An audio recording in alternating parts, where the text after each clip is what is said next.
Adelante, Frank. Y Javier. Okay. Perfecto. Bueno, de nuevo saludos en todas partes. Bueno, yo pensé que como es la primera asesoría pública que vamos a tener, iba a dedicar unos pocos minutos a explicarle un poco sobre las asesorías públicas. Dos o tres palabras sobre ellas. Las asesorías públicas son, como dijo Armando hace unas horas, hace 2 horas, son como forman parte como de la característica particular de este laboratorio. Desde que se inició el laboratorio hace 8 años se hacen asesorías públicas. Al comienzo, los asesores que comenzamos en esta experiencia del laboratorio le teníamos un cierto pánico a las asesorías públicas porque no entendíamos cómo se podría funcionar haciendo una asesoría que estábamos acostumbrados a hacerla de manera privada. Entonces era como una doble exposición ante un público. Y tuvimos mucha resistencia al comienzo, tanto los asesores como los asesorados. Pero con el transcurso del tiempo se ha transformado en uno de los eventos más provechosos del laboratorio y más esperados. Y como por cuestiones estadísticas o digamos, de cálculos, no todos tienen asesorías públicas, entonces finalmente la gente termina queriendo tener asesoría pública. El grupo anterior lo que inventó fue que quienes no tuvieron asesoría públicas, ellos mismos se organizaron unas asesorías extra laboratorio y se encuentran en Zoom, en un Zoom café que inventaron para tener feedback de los que no están en las asesorías públicas. Así de exitosa resultó ser la cosa. Entonces, bueno, ese es un comentario. Lo que vamos a hacer, bueno, cada asesor, por supuesto, tiene su estilo. Ya verán, pues, por supuesto, somos generalmente 5 o 6 asesores y cada uno maneja su propio estilo, ¿no? Sin embargo, digamos, lo que hacemos es combinar una conversación que hoy vamos a tener Javier y yo, pero con las opiniones e intervenciones de ustedes, porque se supone que la mayoría leyó el guión. Entonces Javier digamos, tendrá una retroalimentación desde 2 fuentes, pues tanto de la conversación que viene conmigo como si fuera una asesoría privada, como con las opiniones de ustedes. Y bueno, yo moderaré eso en la medida que vaya transcurriendo. La otra cosa que a mí me gustaría anticipar ya a modo particular, personal, de cómo consigo el asunto, en términos de que a mí las asesorías públicas tienen otra ventaja, que es que tanto el asesorado como quienes intervienen aprovechan un montón de lo que pasa y además nosotros también los asesores, porque siempre que un asesor está aprendiendo también, entonces todo el mundo aprende. Y una de las cosas que a mí me gusta, bueno, que me gustaría recomendarles, es que una de las cosas que uno aprende cuando trabaja analizando o asesorando guionistas, yo insisto bastante en eso, es que el guionista aprenda a escucharse él mismo, cómo él está razonando las cosas y cómo las está analizando. O sea, no solamente a ver el objeto, que es el objeto guión, sino a verse a sí mismo como objeto en el sentido de que él es quien está escribiendo y pensando el guión, ¿no? Y entonces uno aprende muchas cosas y en particular lo que aprende es que el momento de reescritura de un guión es un momento, entre comillas, de objetividad con relación al propio trabajo. Entonces uno tiene que aprender a ver cómo está pensando el guión y cómo está analizando el guión también. Y entonces, para comenzar con eso, yo les voy a pedir que observen como un ejercicio, como si se tratara de un pensamiento lateral meditativo zen, qué sé yo, una cosa así. Que se vean a sí mismos y que vean cómo cuando uno está analizando un guión, inclusive un guión de otro, cuando uno analiza un guión de un tercero, obviamente uno es más objetivo, entre comillas. Sin embargo, la mente de uno, que es una mente inquieta, salta de un lugar a otro Y a veces la discusión, y eso pasa también con los guiones propios, uno ve el guión y el guión tiene muchos aspectos y uno salta de un aspecto a otro y está discutiendo el personaje y no ha terminado de analizar el personaje cuando salta el tema y después se le ocurre otra cosa y así, entonces uno está como discutiendo un objeto que tiene muchas caras y no se da cuenta de que uno va cambiando las perspectivas. Entonces, un buen ejercicio que en ese sentido es que tengamos una discusión sistemática, eh, sistemática del guión. Eso mi idea no es coartar la libertad, sino más bien que, bueno, tratemos de ir abordando asuntos y tratan de agotar ese asunto, o no agotarlo, pero explorarlo y no saltar a otro asunto sin haber explorado suficientemente ese asunto. Eso le va a servir también a la hora de la escritura, porque a mi modo de ver, cuando uno analiza un guión es como que está haciendo un diagnóstico sobre un cuerpo y uno va sobre las diferentes partes de ese cuerpo y dice, bueno, aquí todo, o un motor de un automóvil, pues, y uno dice, ah, bueno, de electricidad está bien, ok, pero no salta de la electricidad al problema del flujo de la gasolina y después mete la mano en otra parte, etcétera. Y así entonces uno aprende a ver, a analizar en qué estará fallando el guión, si es un problema de motor o si es un problema de electricidad, ¿no? Entonces, digamos, eso es un poco, es un ejercicio, probablemente vamos a discutir de todo, vamos a saltar de una cosa a la otra, pero como les digo, traten de observar cómo hacemos eso, porque probablemente eso va a pasar con el guión de ustedes. Van a ir viendo una cosa y la otra, entonces a lo mejor hay un problema de personaje, pero no será que hay que modificar una escena, no, a lo mejor son los diálogos, no será que hay que cambiar esto de lugar, no, probablemente es el punto de giro y uno pasa de una cosa a la otra. Ok, eso nada más como abre boca. Entonces, como dinámica, yo voy a iniciar la conversación contigo, Javier, y pronto vamos a escuchar algunas opiniones o hagámoslo al revés, vamos a hacer una cosa, vamos a escucharte a ti y luego algunas opiniones de tus lectores, a ver qué ven en el guión y qué encontraron. Entonces, cuéntame tú, primero que todo, cuáles son, qué sé yo, ya tú contaste hasta hace unas horas, tiendo a decir esta mañana, hace un par de horas contaste de qué iba tu guión, cuáles son las fortalezas que tú crees que tiene tu guión y qué es lo que termina diciendo tu guión y que termina, digamos, como comunicando tu guión. Bueno, yo espero que no seáis muy duros porque no deja de ser uno de mi segundo guión, el primero que pasa por esta peripecia, ¿no? Bueno, el guión se puede resumir en una historia muy clásica, las relaciones padre-hijo, que en este caso malas relaciones, y claro, las he llevado un poco al extremo. Y al extremo que la he llevado es que el padre es un dirigente político de la izquierda radical en España y su hijo no coincide ideológicamente con él, se va a trabajar a Colombia con una ONG, a trabajar en desarrollo comunitario y una guerrilla que es afín ideológicamente al partido político del padre lo asesina. Ahí he metido también el tema de que estaba el conflicto, además del ideológico, el de la condición sexual del hijo, que el padre no lo asumía. Y quizás mi intención original era llevarlo al máximo extremo que pudiera. Es decir, el hijo no solo tiene una opción sexual, sino que encima es militante activo de ello, del movimiento LGTB, es decir, en contraposición al padre.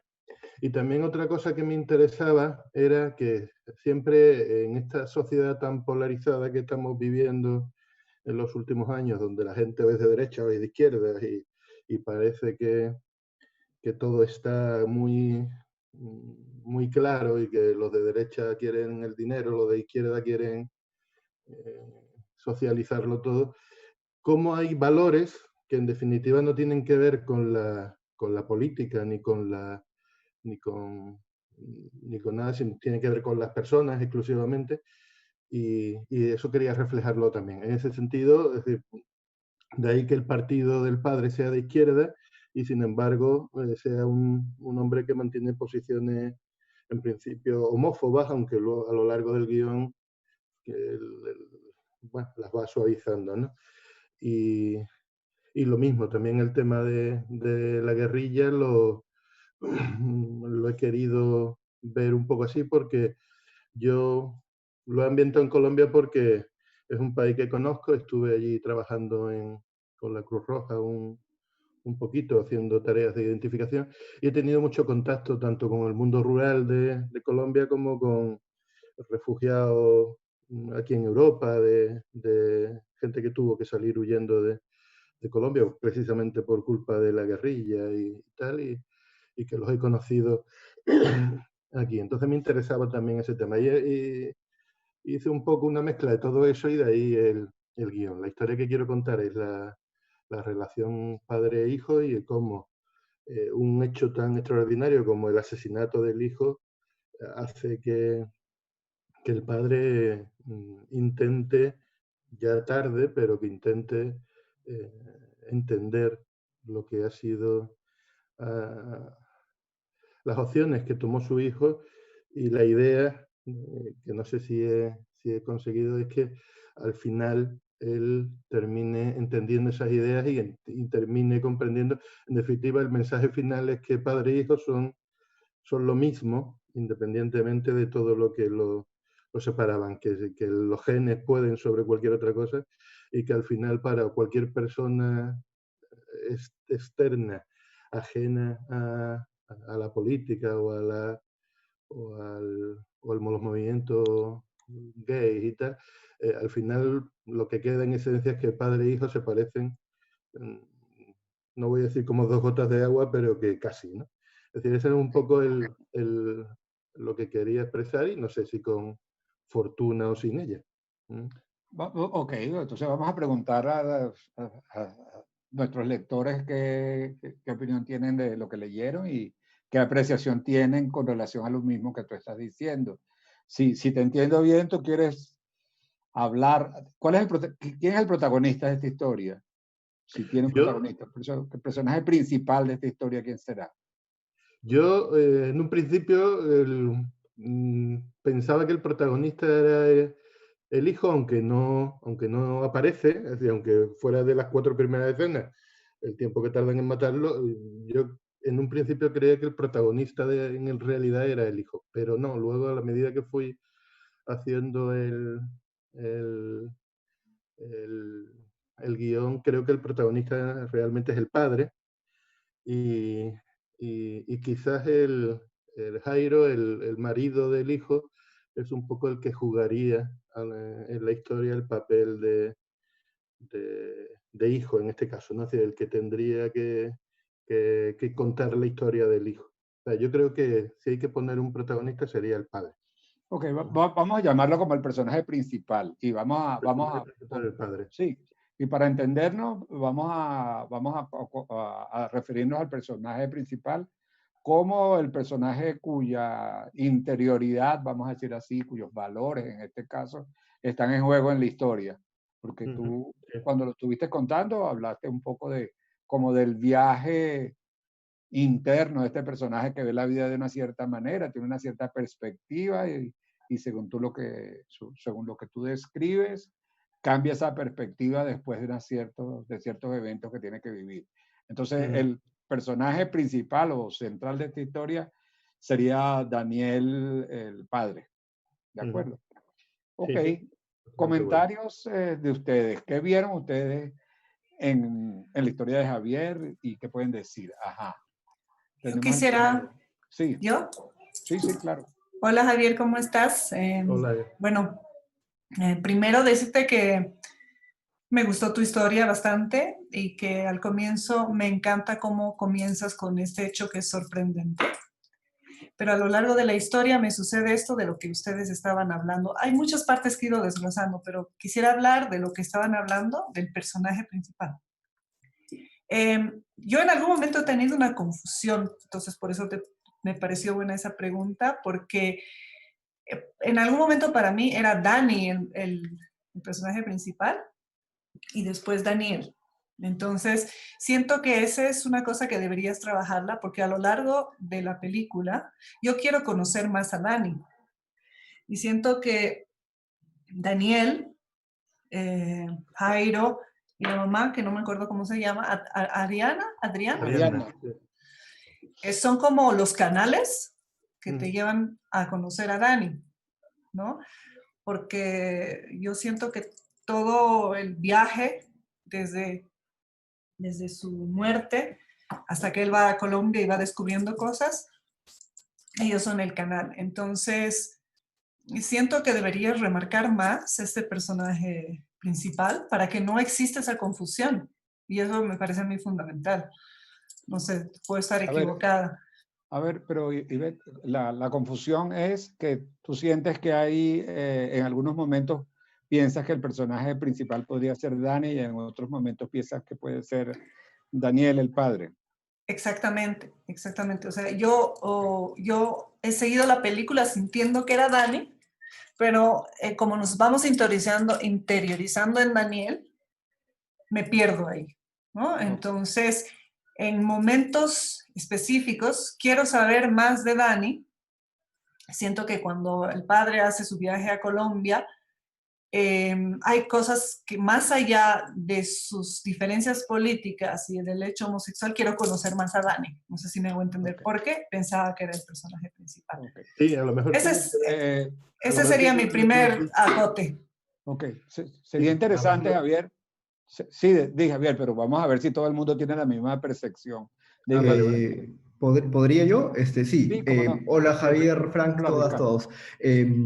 Yo creo que lo que dice Ivette es en parte correcto para mí y en parte como que también podría tener otra posición. Para mí Dani es como, o sea, el hijo es como un fantasma que está en toda la historia, pero creo que lo que ayuda a la confusión de Ivette, o a la confusión que menciona Ivette, es que Dani aparece solamente 5 escenas. O sea, tal vez si no aparece para nada y se construye esa idea a partir de diálogos que sí, que mi hijo que murió y este es el novio, marido, lo que sea, entonces realmente podría como que zanjarse el tema y ya no hablamos de que Dani es el protagonista, pero sí es como es el fantasma permanente en la historia, ¿no? Entonces yo creo que, y es la pieza que le da unidad a los 3 personajes, ¿no? Entonces, tal vez probablemente pensar en eso, ¿no? O sea, si lo incluyes o no lo incluyes, porque es bastante, queda como un sabor, como un poco queremos conocerlo más, pero al mismo tiempo nos limitas en ese tiempo de 2 o 3 minutos, ¿no? Pero... Yo también quisiera decir algo. Sí, cómo no, adelante. A mí realmente, hola Javier, realmente me gustó mucho tu historia y los diálogos están muy bonitos, por lo cierto. Y a mí me gustó mucho tu estructura narrativa en la historia. Y yo, la verdad es que yo sí siempre pensé que Daniel era el personaje principal. Ahora creo que donde hay una gran área de oportunidad es cómo presentar a Dani durante toda la película, aunque esté ausente. Entonces, como él ha dejado huella en todos esos trabajos o proyectos en que él ha trabajado, creo que es una gran oportunidad para que también sintamos la presencia de Dani, a pesar de que ya no lo vemos. Pero sí siempre sentí que Daniel era el que iba avanzando la historia para que fuéramos conociendo a Dani. Entonces creo que la oportunidad ahí es como de que hagamos, de que sintamos más a Dani dentro de la historia. Ok.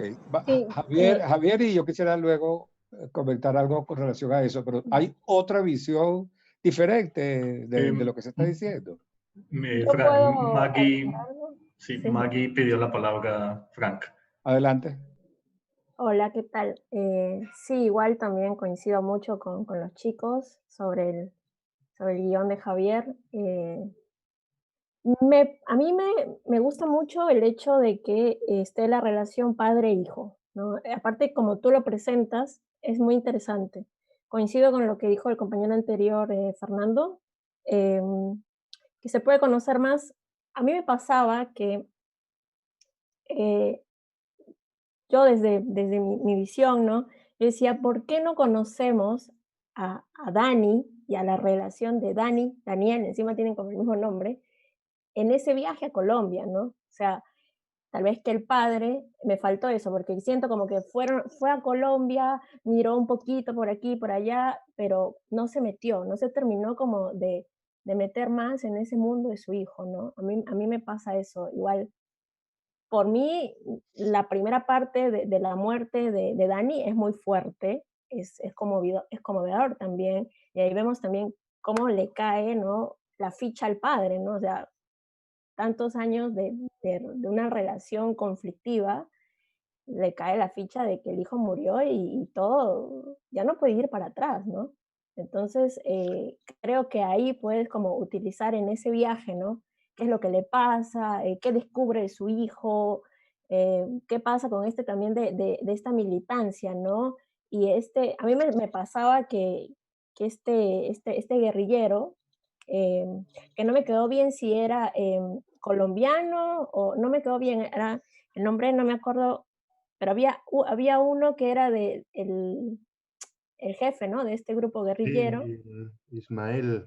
Ismael, exacto. Mm. Me pasaba eso también, o sea, ¿qué le pasa a Daniel cuando se enfrenta aparte a este señor, ¿no? Y cuando va a Colombia, también como que me queda como que recibe la llamada, no sé qué, pero ¿qué le está pasando a él en ese momento, no? ¿Se enfrentaría o no sé si decir se Ok, vengaría? No lo creo, no lo veo tampoco, ¿no? ok. Pero Antonio, Buenas. hola. ¿Me escucháis bien? Que antes no se me escuchaba bien en la...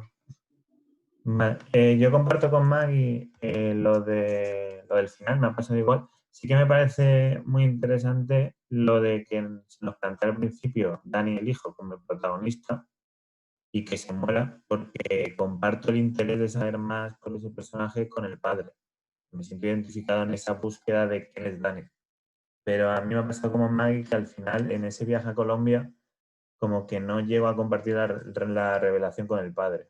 Es en el final donde yo voy por detrás de lo que está pasando. Pero en el inicio, en el arranque, sí que estoy muy, o sea, muy con un gran suspense de quién será, de cómo se soluciona, de qué pasó en el pasado con ellos y de cómo conectar. Pero luego no termino de conectar en el final. Es el punto que me ha faltado a mí.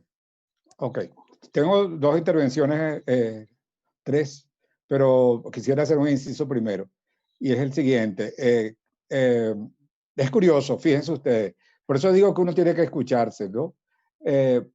Javier dice que él quiere contar la historia de un padre que cambia cuando trata de averiguar algo con relación a su hijo, y que ese es su personaje principal. Entonces, el centro de la historia, según dice Javier, es eso, es cuál es el viaje que hace el padre. Aparentemente, si te entendí, Javier, es un padre que tiene una cierta visión de las cosas y de su hijo, ¿verdad? A pesar de que creo que una de las cosas que hace pensar que Dani tiene una gran relevancia es que el guión empieza con Dani, con la muerte de Dani, etcétera. Pero aparte de eso, Dani desaparece y entonces, como que si fuese Missing, una película así, y entonces el padre emprende un viaje que tenemos que discutir, cómo es la estructura de ese viaje y la verosimilitud del viaje, etcétera, ¿no? Bueno, emprende un viaje para saber realmente quién era su hijo o algo así. Ya vamos sobre eso. Pero la historia que parece querer contar Javier está centrada en el padre, en términos de desde dónde él está viendo la historia. Parece que la historia es la historia de Daniel Cortés y lo que le sucede con su hijo y lo que averigua con su hijo. Y luego, a manera de cuestión secundaria o de subtrama, está la historia de Dani, que es el hijo pues desaparecido, que además de quien él averigua ciertas cosas. Sin embargo, toda la discusión está centrada en lo que le pasa a Dani y no en quién es Daniel. Y por qué Daniel quiere averiguar eso, y cómo es que Daniel no conoce suficientemente a su hijo, y cómo es que Daniel tiene esa resistencia de su hijo, y cuáles son las motivaciones de Daniel, cómo es el viaje de Daniel. Lo que yo quiero decir con eso es un asunto de nuevo, lo que decía al comienzo de perspectiva. desde dónde estamos viendo la historia. Y ahí pasa una cosa curiosa, que es que la estamos viendo desde dos lugares, ¿no? La estamos viendo desde Daniel y de Dani. Entonces tenemos que ir despejando eso para ver cuáles son los problemas en cada uno de los casos. Probablemente también falta información sobre Dani, pero si yo digamos, me dejo llevar, me dejo guiar por lo que está diciendo Javier, la prioridad aparentemente de la de él es poder identificarnos con Daniel Cortés, con su problemática con relación a su hijo, y ver cómo transita ese viaje en primer lugar, no qué le pasó o no le pasó a Dani, no sé si me equivoco. Entonces, eso es un comentario para Javier y después le doy la palabra como a 25 personas que han levantado la mano. Bien, supongo que tiene que ver esto con lo que decía al principio, que yo cuando me senté a escribir por primera vez, mi protagonista era Dani. Y de ahí el que empezara a contar esa historia. De hecho, en mi cabeza en primer momento estaba casi contar cronológicamente la historia y luego decidí, esa es una de las primeras decisiones que tomé, matarlo al principio y contarla en pasado, ¿no? Porque pensé que tenía más fuercita. Pero es verdad que a la hora de ir haciendo el guión, es cierto que me fui pasando al padre. Y lo tengo muy claro, así que el protagonista de la historia es el padre y el Dani es una especie de, como decía alguien, ya habéis hablado varios y ya no me acuerdo, como decía alguien, es como el fantasma es decir, está siempre presente desde el minuto 1 hasta el final. Ok, entonces haciendo, o digamos, siendo consecuente con lo que está diciendo Javier, creo que tenemos que aceptar que hay dos perspectivas aquí. Una que se refiere, que es la principal en términos de personaje, que es la perspectiva de Daniel Cortés, y ahí tenemos bastantes preguntas estructurales que hacer. Estructurales llamo yo, y esto es una cosa que quiero, digamos, como introducir como término. Estructurales quiere decir que estamos analizando la estructura de los acontecimientos, la estructura profunda del guión, no que estamos hablando de la estructura narrativa de los acontecimientos, sino cómo está estructurado el guión y en dónde ponemos el foco dramático. Y según Javier, lo principal aquí es contar la historia de un hombre, ¿verdad? Que por motivos de la muerte de su hijo, Dani, ¿verdad? Emprende una suerte de viaje que tenemos que revisar y tiene alguna cierta transformación que tenemos que evaluar. ¿No, Javier? Sí, sería eso. De acuerdo. Ok, y entonces, desde esa óptica y desde esa perspectiva, también tenemos que ver qué pasa con Dani, por qué se produce esa sensación de que la información es incompleta con relación a él y por qué en muchos lectores se despierta esa curiosidad que está como incompleta. Pero hay un problema aquí de que se está leyendo el guión de varias maneras y esa confusión también tiene que ver con probablemente parte de cómo la estás contando. Yo creo que, por ejemplo, algunas de las personas comentó que, bueno, que comenzaba a ver a Dani, ¿verdad? Y de pronto Dani desaparecía y entonces empezabas a contar otra cosa. Probablemente si se aborda de otra manera cómo lo estás contando, a lo mejor esa confusión ya se evalúa de otra forma. Vamos rápidamente a escuchar, ok, entonces mi propuesta es que resolvamos precisamente esto con los personajes y vamos a seguir analizando esto desde los personajes, ¿ok? Para pasar a otros asuntos e ir progresando. Entonces, están Natalia, Jacqueline, Mónica y Malena. Natalia. Yo veo una cosa con respecto a la ideología del padre, porque lo presenta como una persona muy, muy dura, muy a sus ideas, una persona grande, casi inamovible. Y cuando un padre se da cuenta y corta totalmente una relación por la cuestión de la homosexualidad, ¿no? Y lo desaparece casi, tiene que haber una catarsis de eso, porque esas ideas no son como tan fáciles aunque se muera, pues, no son como tan fáciles de cambiar de aceptar, aun cuando habla con el Jairo y con el papá y con no sé quién más, lo que no veo es esta cuestión de su complicación ética o religiosa o no sé qué tiene que ver con homofóbica, pues. No veo ese que tiene que haber de una persona que es como tan cuadrada y con esta idea de no quiero saber nada, bueno, está bien si lo quiero y te voy a dar la nacionalidad, ya eres ya casi mi hijo, le dice al otro, a Jairo, ¿me entiendes? Esta transformación de la homofobia al bueno, está bien, sí creo que debe ser un poquito más complicada porque lo es en la realidad. Hay muchas personas que aunque se muera y 10 años después de enterrado, siguen con su onda de es que este ya no era mi hijo, ¿no? Ok. Eso invita, la introducción de Natalia invita a una cosa que creo que es muy importante, Javier, y es que hay que examinar este personaje. Una de las cosas que pareciera muy importante en este guión es conocer profundamente al personaje principal. Tal como dice Natalia, digamos, en su transformación, pero no solamente su transformación, sino desde el comienzo. Realmente, ¿cuál es el arco que experimenta este personaje? ¿Dónde comienza y dónde termina? ¿Quién es? O sea, ¿cómo o cuál es esta historia vista desde el personaje de Daniel Cortés? Yo creo que eso es una cosa fundamental para la comprensión y la reescritura de este guión. Vamos a escuchar otras opiniones a ver si seguimos centrados en este problema de que Natalia apuntó uno de sus aristas, ¿no? Jacqueline. Ok, hola Javier, pues lo mío es cortico para darle oportunidad a todos, pero de pronto para pensar y de pronto que te pueda ayudar. Lo hice como un ejercicio de lo que estaba hablando ahorita Yolanda. Para mí el tema es como la reconciliación, pero entonces la reconciliación de quién, de un padre con su hijo gay asesinado en Colombia. Entonces, pues yo desde el principio sí vi que era el padre, el protagonista, pues el que llevaba la historia, así el hijo si hubiera muerto y esto, pero entonces, si no ese es el tema, para que pienses, o sea, de pronto esto te puede ayudar a pensar, no sé, pero así lo sentí, eso era todo. Un breve comentario con relación al tema.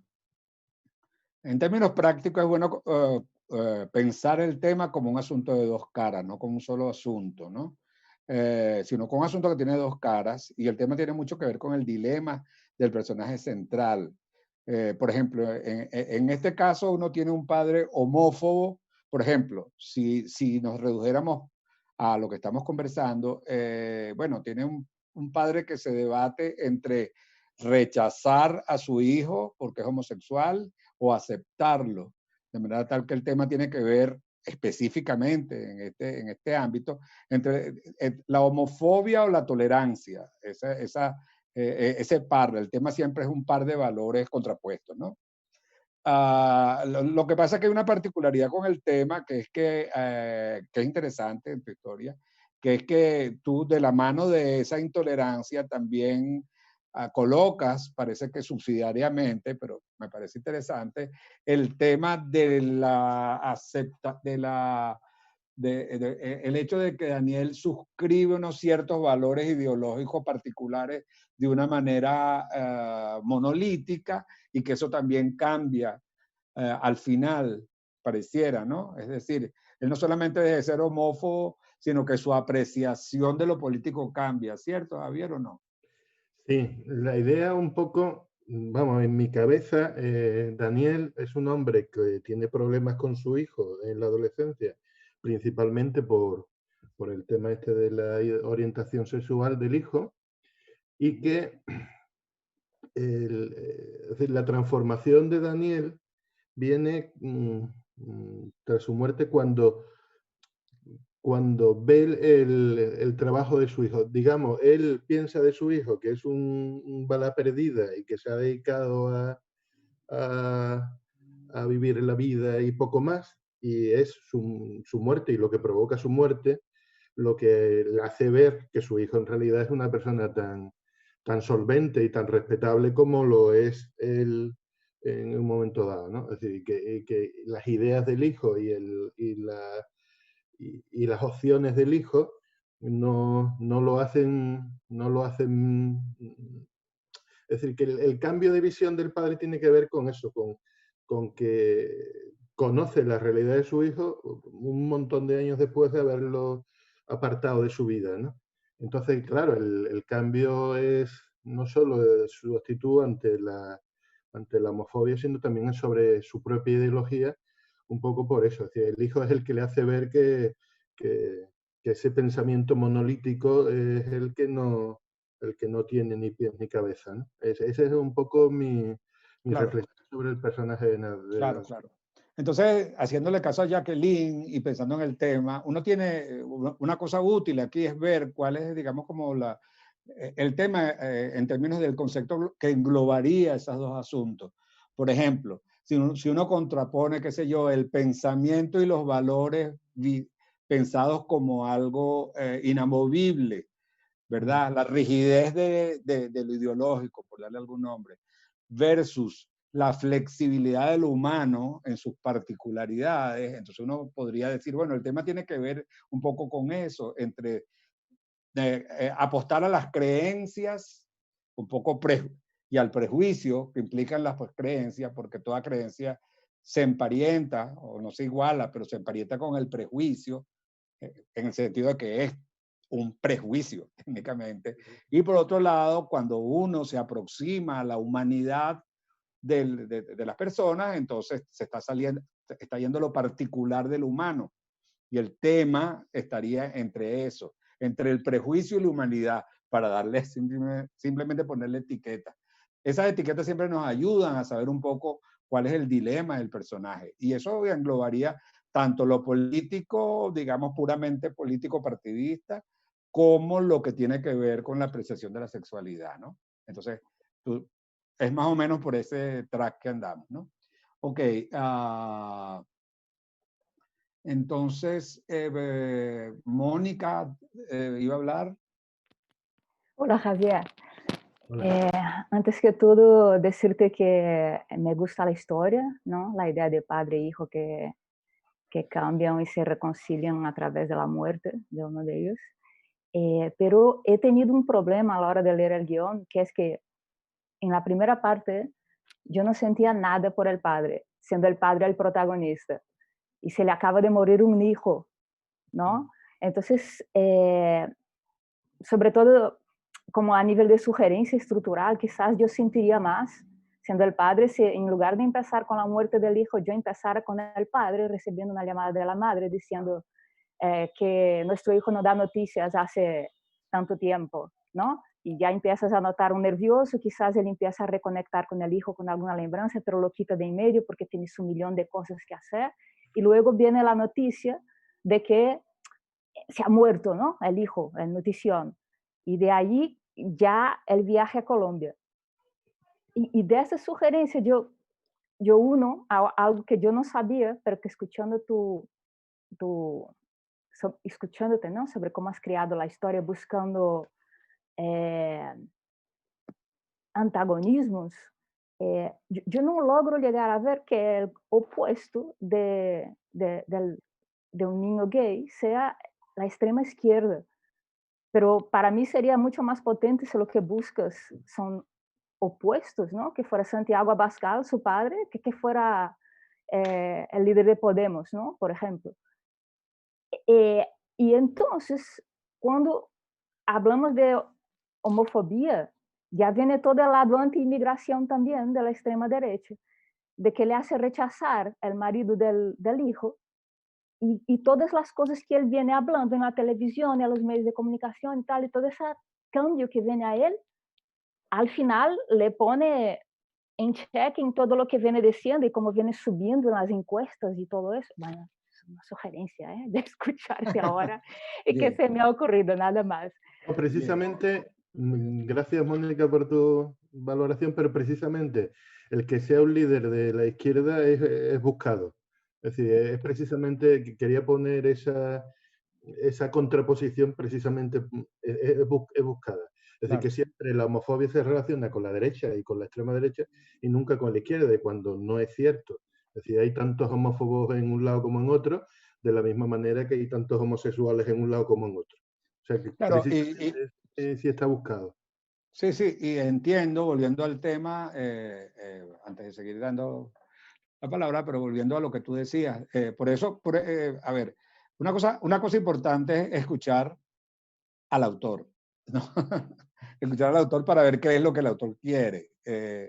Según yo estoy entendiendo, Javier, digamos, si el tema, vuelvo hacia el asunto del tema, no se reduce al asunto de la homofobia, sino que tiene que ver con una cierta actitud ante la vida que, digamos, que puede que humaniza, digamos, que actitud ante la vida según la cual o uno ve las cosas monolíticamente o puede no verlas así, ¿verdad? Entonces, justamente, si uno ve la cuestión desde ese ámbito, bueno, la cosa es un poco más amplia, no se reduce simplemente a la cuestión puramente política.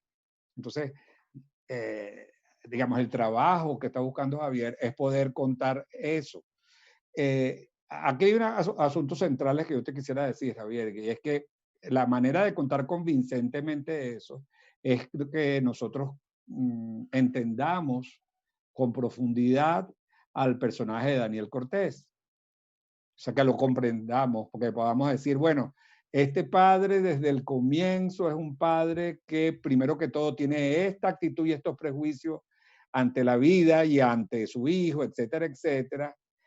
De hecho, recibe la noticia de la muerte de su hijo y reacciona de esta manera verosímil. De hecho, sabe quién asesinó a su hijo y reacciona de la manera como reacciona en la historia. Entonces tenemos que creer todo eso. Y luego, como te decía, creo que Natalia, de manera verosímil hace ese viaje y logra cierta transformación. Todo eso tenemos que creerlo. Ahora, creer todo eso significa creer o entender o haber, sí, entender y haber aceptado, hecho nuestra la posibilidad de que exista un personaje como Daniel Cortés. Porque si le creemos a Daniel Cortés, estamos creyendo bastante la historia. Si no, nosotros no nos creemos a Daniel Cortés, no estamos, no compramos la historia. Y eso, más allá de cualquier peripecia que podamos inventar, más allá o más acá, tenemos que ver quién es Daniel Cortés y cómo tú lo estás construyendo a lo largo del guión. Vamos a ver algunas intervenciones más. Hay muchísimas, tienen que ser breves porque mucha gente. Y me gustaría saber por qué Guillermo dice que hay un film ahí que tiene la misma premisa, y me gustaría saber cuál es la premisa que él ve. A ver, ¿por dónde íbamos? ¿Quién viene? Malena. Luego Malena, Andrés, Ricardo. E Ivette. Ajá. Breve cada uno para que podamos avanzar. Malena, por favor. Hola Javier, hola Franco, hola a todos. Bueno, un poco siguiendo con esto que decían y pensando en empezar a creer en este Daniel Cortés y en focalizar en él, creo que este arco que se marcaba entre como el fundamentalismo o las certezas absolutas y más la reflexión o la empatía con la diferencia es como el gran arco que hace este Daniel y que va desde el desconocimiento de su hijo hasta conocerlo, ¿no? Entiendo por lo que te escuché a vos y por lo que leí, que como autor lo que estás buscando es que Daniel alcance esa empatía a partir de que va conociendo a su hijo ya muerto, que es un recurso que me parece interesante, pero sí creo que para que eso funcione, además de construir este Daniel Cortés, también hay que ir construyendo qué es lo que va descubriendo, porque creo que la muerte del hijo es un gran detonante para que él empiece a conocerlo, pero que necesitamos saber qué cosas de las que va descubriendo le van haciendo a él cambiar la perspectiva. Digo, ¿no? Un poco como decían por ahí, no creo que la muerte funcione o pueda sostener que él acepte la homosexualidad de su hijo, sino que hay que empezar a conocer qué hay detrás de todo eso, y para eso quizás sea interesante trabajar un poco más en profundidad, bueno, cómo era la homosexualidad de cómo vivía él esa homosexualidad, cómo vivía sus ideas políticas, cómo eso se contraponía con Daniel, y cómo Daniel, al conocerlo en profundidad y ver qué había atrás de eso, puede ir conociendo y empatizando, ¿no? Como que creo que por ahí eso puede ayudar a construir el cambio. Sí, me parece muy pertinente la intervención de Malena, porque creo que centra ese en el problema de cuál es el arco principal. Sin embargo, me gustaría insistir que no solamente en Dani, sino en Daniel Cortés. O sea, hay que saber muy bien cómo es Daniel Cortés, cómo es que esa rigidez de la que acaba de hablar Marlena se manifestaba al comienzo y cómo procedía y cómo estaba ahí enquistada y luego cómo fue cambiando. El viaje, Javier, el carácter de ese viaje que te acaba de señalar Marlena, yo creo que es muy importante que lo revisemos, es decir, que es lo que lo hace cambiar, porque los eventos que tienen lugar en la historia son como pocos. Primero está la gran noticia de su muerte, tenemos que ver cómo reacciona, a ver, la muerte de un hijo es una cosa muy grande, ¿no? Y él reacciona casi monolíticamente como de una manera y luego hace un viaje donde lo que sucede es que conversa con personas. El viaje de él no es una, digamos, no está constituido por eventos particularmente grandes. Eso no importaría su cualidad, digamos, cuantitativamente cuán grandes son, pero sí su cualidad, ¿no? Entonces tenemos que seguir revisando eso.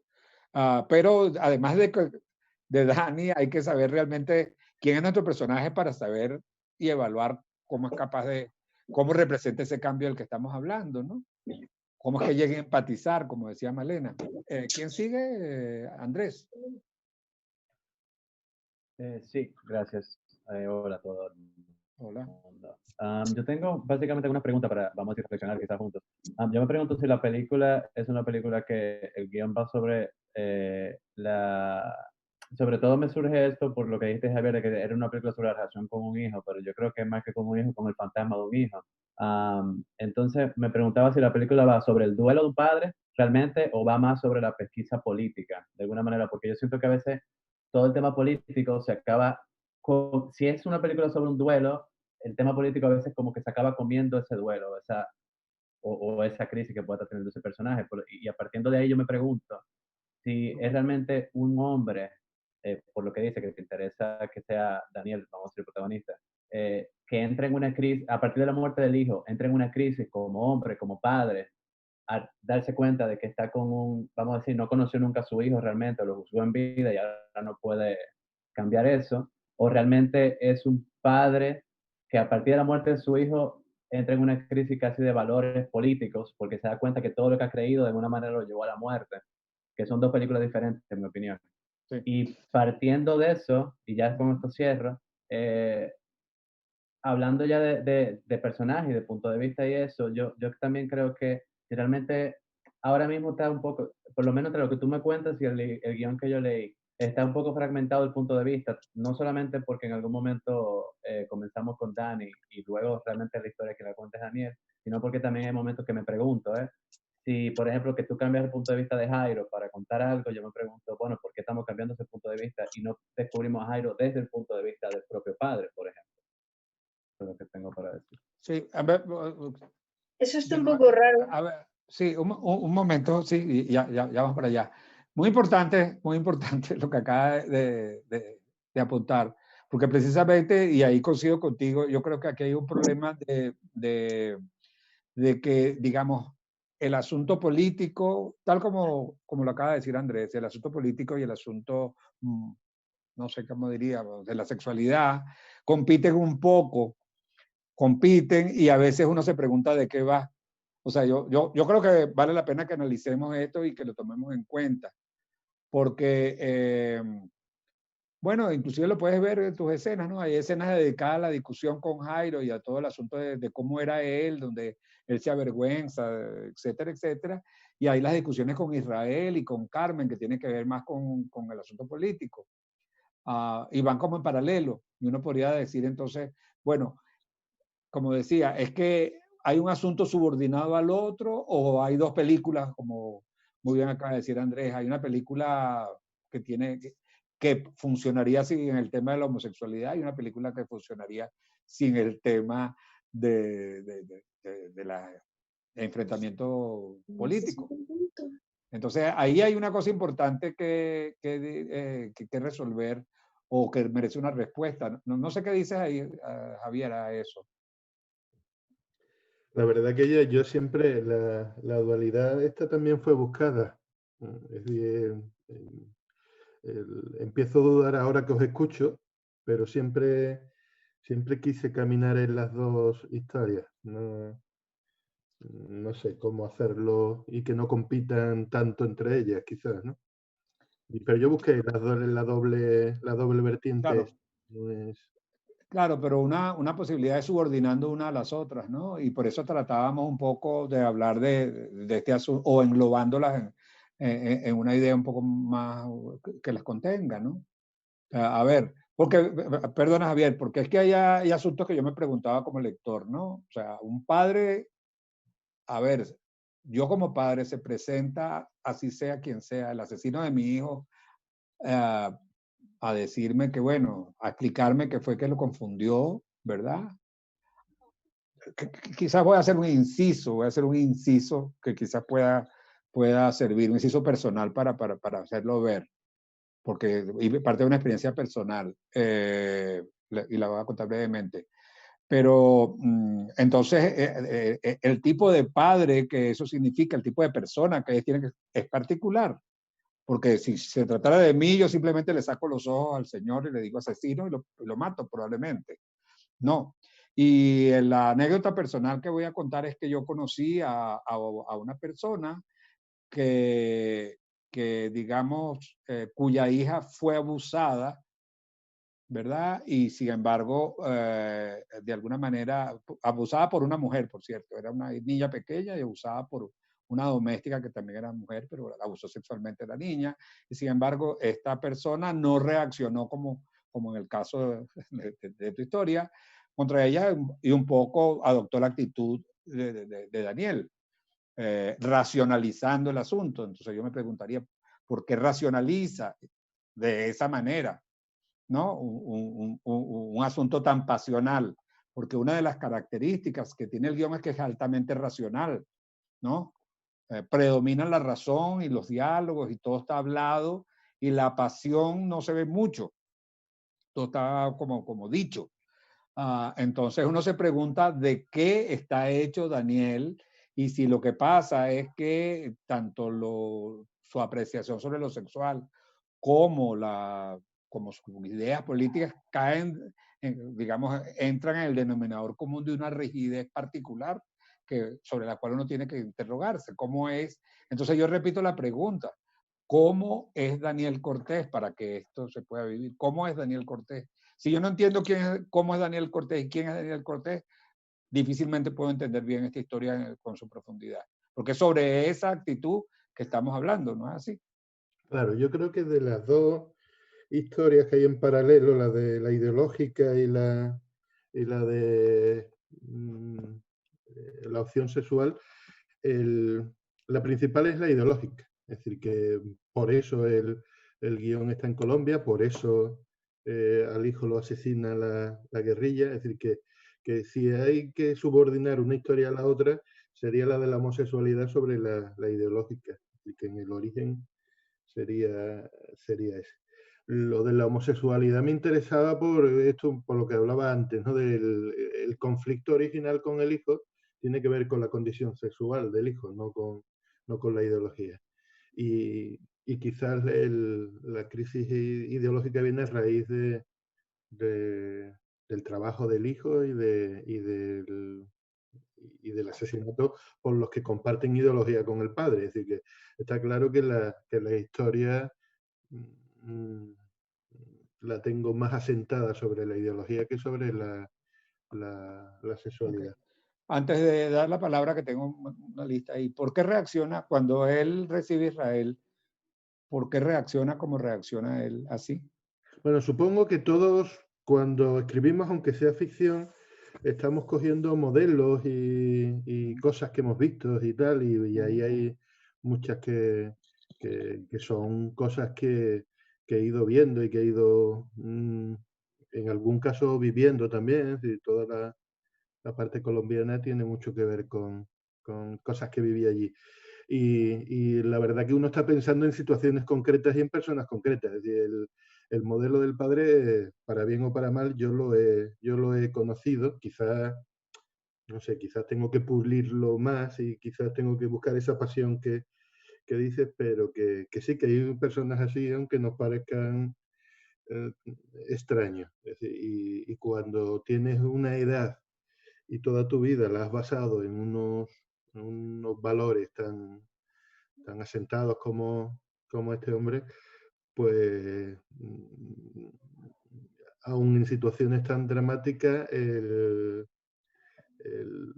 cuesta. Es decir, quizás tienes razón en que hay que pulirlo más, hay que hacer ver eso, pero bueno, que en la persona en la que estaba mirando para el trazo gordo de Daniel, esa persona existe. Claro, yo creo que hay personas así.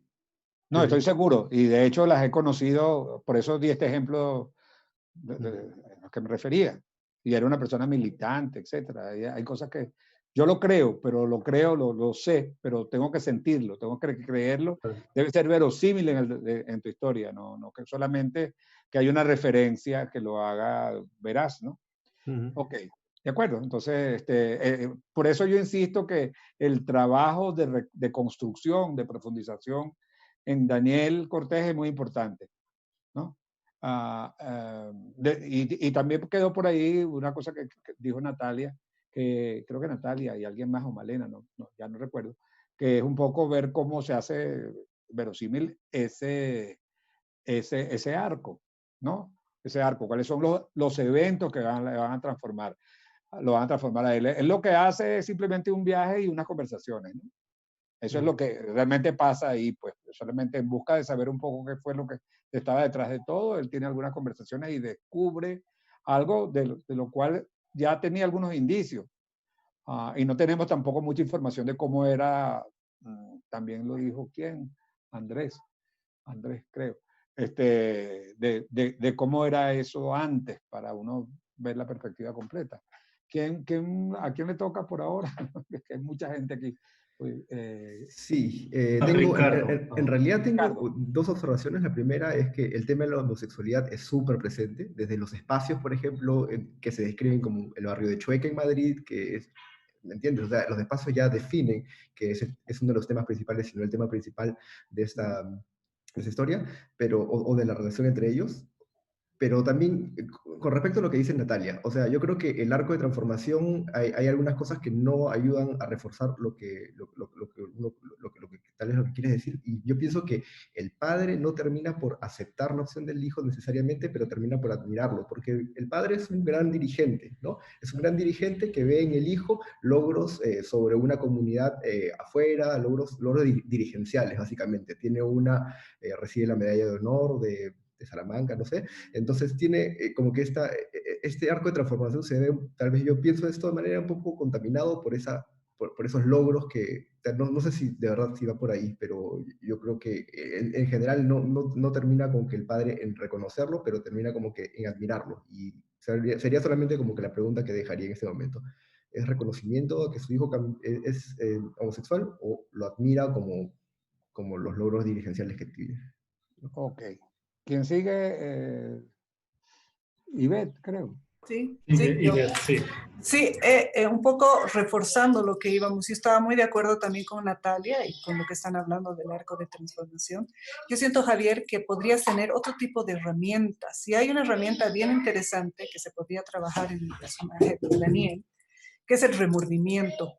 El remordimiento, porque quienes lo matan son parte de la guerrilla de su partido, de su línea ideológica, ¿no es cierto? Entonces creo que esto podría ayudarte a que el padre tenga ese remordimiento que es como si él lo hubiera matado, ¿me entiendes? No sé si me hago entender, ¿no? Entonces es como si él lo hubiera matado y tal vez la homosexualidad y la aceptación a Jairo te sirve para desarrollar, poderse limpiar o poder perdonarse a sí mismo. Por ejemplo. Ok. Es una sugerencia. No sé. Sí, la sugerencia de Ivette va por el mismo camino de explorar quién es realmente Daniel y qué le ocurre, porque ese es el lugar privilegiado de esta historia. Hasta que no entendamos o no logramos comunicar qué realmente es lo que le pasa, si está movido por el remordimiento, por qué está movido. Hay muy pocas escenas en el guión, si no hay ninguna, dedicadas a él, a explorar un poco internamente este personaje. Porque simplemente él interactúa y los personajes, hay un problema de confección en el guión, de cómo está hecho, que es que los personajes hablan y casi todo se cuenta. Entonces no hay lugar, si todo el mundo lo que está es hablando, no hay lugar para saber, para representar un poco la interioridad de los personajes y la identidad de que están hechos esos personajes. Eso es uno de los problemas, digamos, ya en la confección misma. Pero como paso previo, yo diría, bueno, hay que, para Javier, hay que construir a este personaje en su interioridad para saber de qué es realmente lo que le está pasando. Es un padre movido por, como tú dices, Ivette, por el remordimiento. Es un padre que un poco antes de esta muerte tuvo una actitud de la cual él tenga que arrepentirse o no. Un poco los antecedentes de todo esto quizás hagan falta.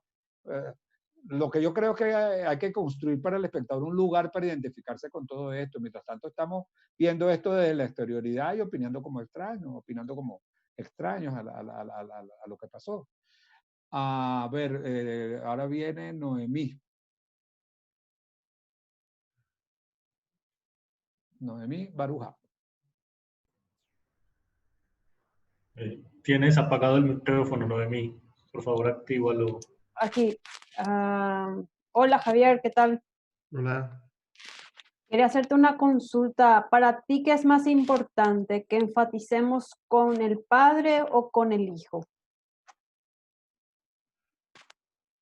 No, con el padre. Y a mí me da la sensación de que haga lo que haga el hijo, nunca va a caer bien el padre. O sea, la homosexualidad para mí que es un pretexto nomás, porque por ahí puede ser que sea un casado ejemplar, y igual iba a encontrar algo que no agradaba en su hijo. Entonces, quería explorar un poquito esa relación, el trío, padre, madre, hijo, ¿verdad? Porque parece que Javier, hijo, es el hijo amado de la madre que robó el protagonismo del amor del padre, algo así. O sea, hay un triángulo ahí que me llama la atención, que quería que nos cuentes un poquito. Sí, creo que es importante eso como exploración de personaje principal. Me parece que forma parte de la exploración necesaria para entender un poco la dinámica que está por detrás de todo eso. Antonio. No, yo quería decir varias cosas a ver si pudieran ser útiles, ¿no? Lo primero es que claramente se inicia con una propuesta que es este asesinato, tanto el asesinato como el conocer al asesino de tu hijo, son dos situaciones como extremas que son efectistas, y lo digo más bien en el buen sentido, porque uno dice, coño, ¿qué es esta vaina, no? Pero eso te dibuja un personaje con el que después tienes que cargar, para bien y para mal. Entonces siento que ese personaje que es tan político como para sentarse con el asesino de su hijo y verlo como una negociación política, está muy predispuesto al cambio después. Y es muy fácil como se va a Colombia y cómo hace este recorrido que después hace. O sea, siento que falta como fuerza después en función de esa presentación que tuvo ese personaje, como tan fría, como tan duro, como tan monolítico. Lo otro es que a mí me parece un valor la confluencia de lo político, porque para mí el tema de género entra en el universo político filosófico. Entonces, esa paradoja y esa confusión me parece un valor me gusta eso, porque creo que le da complejidad a los personajes. El tratamiento de la relación homosexual, donde no se quieren, pero después sí se quieren, donde son promiscuos. a mí eso me pareció que era un tratamiento valioso. Igualmente, esta cosa política, este juego de, oye, pero la izquierda no se supone que debería ser progre. ¿Cómo es posible que la izquierda sea más homofóbica y más conservadora que los conservadores? Eso a mí me parece un valor que creo que lo quieres poner y que creo que deberías trabajar por mantenerlo. Y para cerrar, para no extenderme mucho, perdón, sí siento que está todo como muy conversado. Yo siempre hago un ejercicio, lo digo simplemente como una práctica, no como el gran consejo, que es que después que uno tiene un primer draft, se pone a ver, mira, toda esta información que doy con estos diálogos, la puedo transferir a alguna experiencia, alguna vivencia, alguna cosa, porque creo que eso le podría ayudar en ese arco y en ese viaje que tu protagonista está haciendo. Gracias. Sí, sí. Gracias, Antonio. Hay una cosa que voy a retomar de lo que acaba de decir Antonio, que es que una sensación que a mí me dio como lector es que el viaje que hice fue un viaje conceptual. En realidad, cuando leí el guión, era un viaje, digamos, hay una cantidad de consideraciones. A mí me gustó mucho el guión porque tiene consideraciones muy finas. Realmente es fino el guión. Pero ese viaje es muy intelectual, es muy racional. Entonces, la invitación que yo, digamos, te hago, pero creo que es que, bueno, yo me preguntaría cómo sería colocarse digamos, en los zapatos de Daniel Cortés. Y yo quisiera recorrer ese viaje emocional. Yo quisiera ser una persona convencida monolíticamente de algo en algún momento y ver cómo ese viaje, cuál viaje, mejor dicho, me puede transformar. Porque yo también tengo la sensación, lo decía creo que Natalia al comienzo con relación a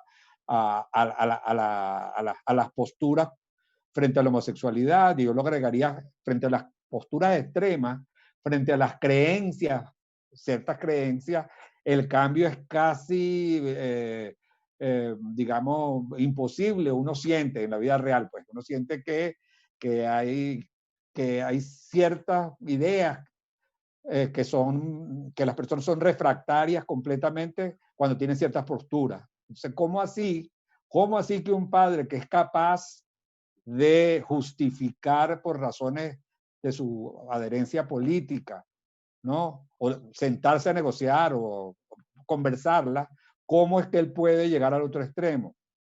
E insisto, eso es posible, pero a través del vehículo que es el personaje. Entonces, pareciera que aquí se requiere un viaje emocional y eventos emocionales importantes para yo poder recorrer todo este guión. Por supuesto, de la mano de una cantidad de elaboraciones intelectuales que tú tienes ahí que son muy valiosas, pero que hay que dramatizarlas, no solamente conversarlas.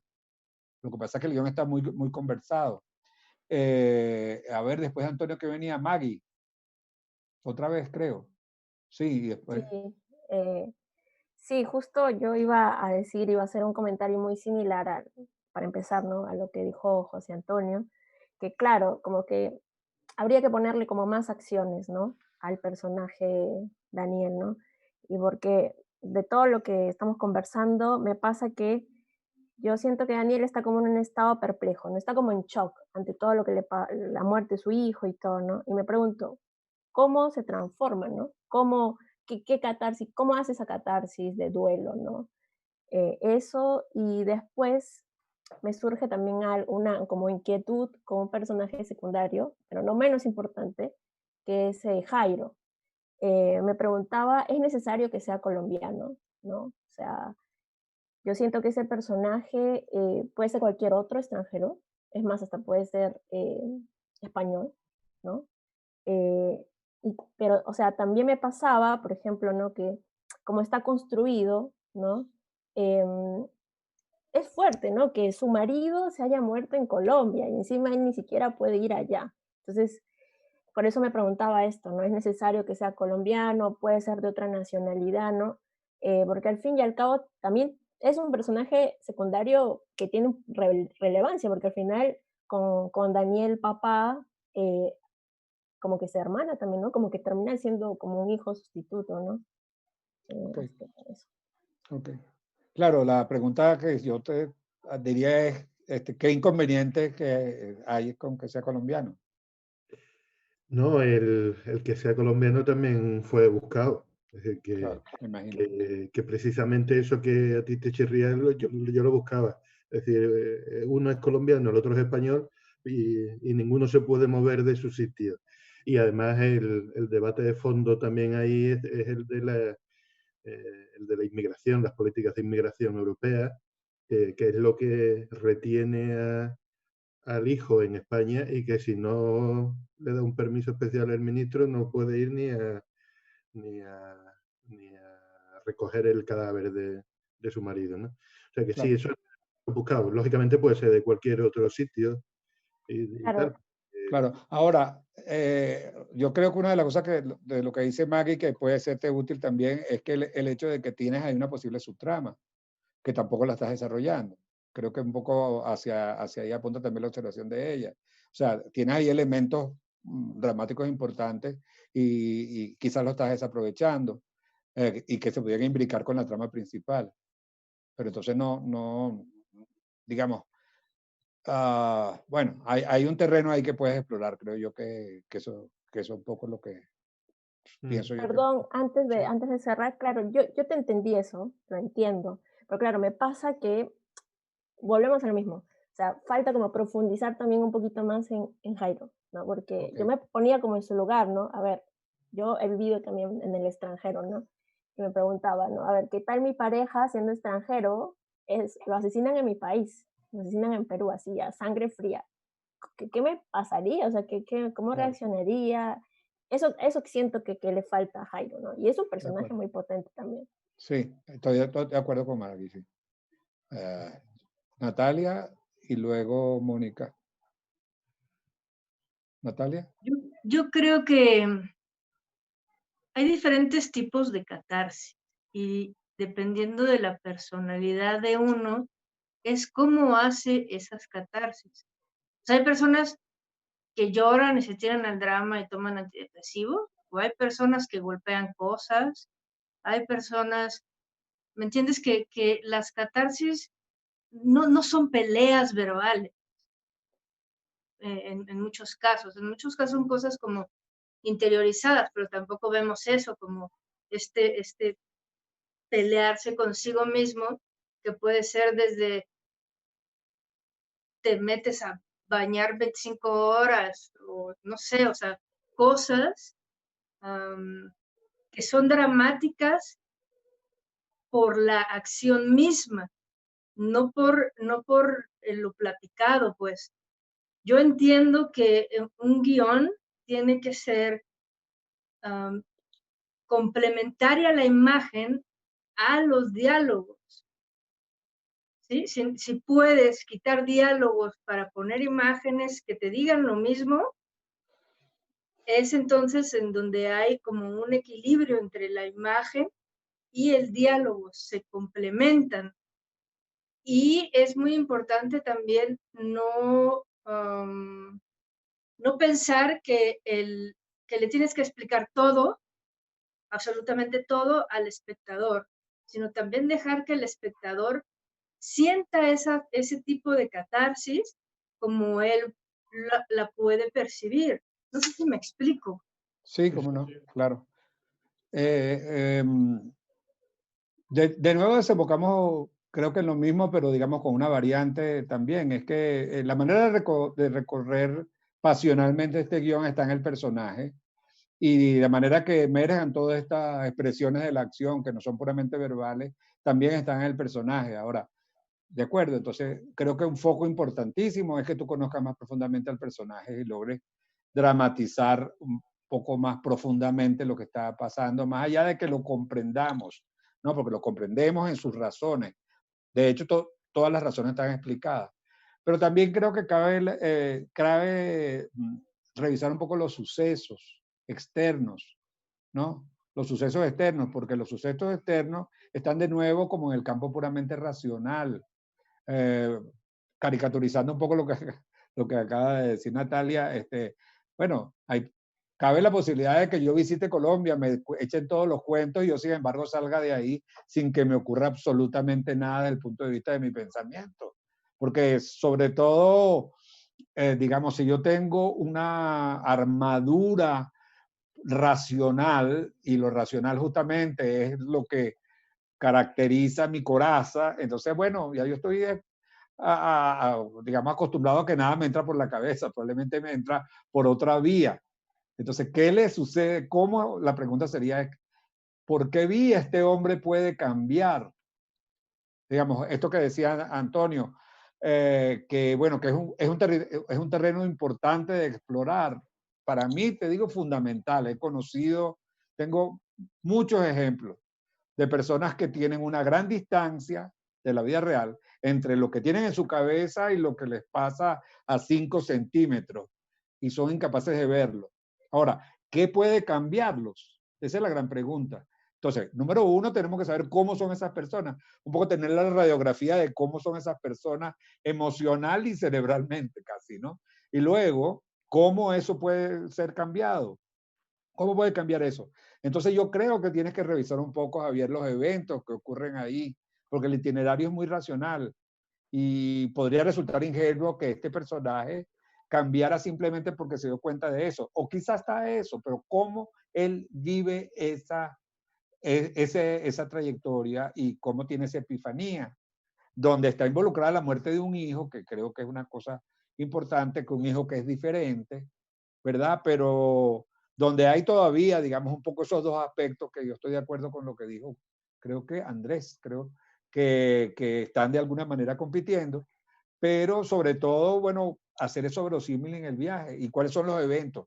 La otra pregunta es si esos eventos que tú tienes diseñados te son suficientes. Y también recogiendo lo que decía Maggie, creo que Maggie, bueno, hay unas subtramas también importantes y quizás tú podrías llevarte hacia esas subtramas, aspectos del tema y explorarlos más, como el asunto de la homosexualidad, ¿no? Componer las cosas de una manera, en la reescritura, de una manera más clara, pero también más en términos de acciones y de pasiones, por decirlo de alguna manera, ¿no? ¿Quién viene? Viene Mónica. Estaba pensando, mientras escuchaba, que, y tiene que ver con lo que acabas de decir, cómo añadir más emoción, ¿no? Que tú sientas lo que está pasando. Y para mí, en el segundo acto, cuando va a Colombia, hay un objetivo interno, que es reconectar con el hijo, pero falta un objetivo externo potente que mueva la trama y quizás eso te daría las acciones, ¿no? Entonces pensé, Sí. ¿qué podría ser eso? Y pensé, ¿y si no está masticado que las personas que él subvenciona han matado a su hijo? Si tiene que investigar qué ha pasado con su hijo y de repente a cada noticia que le va llegando una pequeña transformación va pasando emocionalmente dentro de él hasta que llega a un punto donde descubre que ha sido su dinero el que mató a su hijo, ¿no? Y eso provocaría una catarsis, por ejemplo.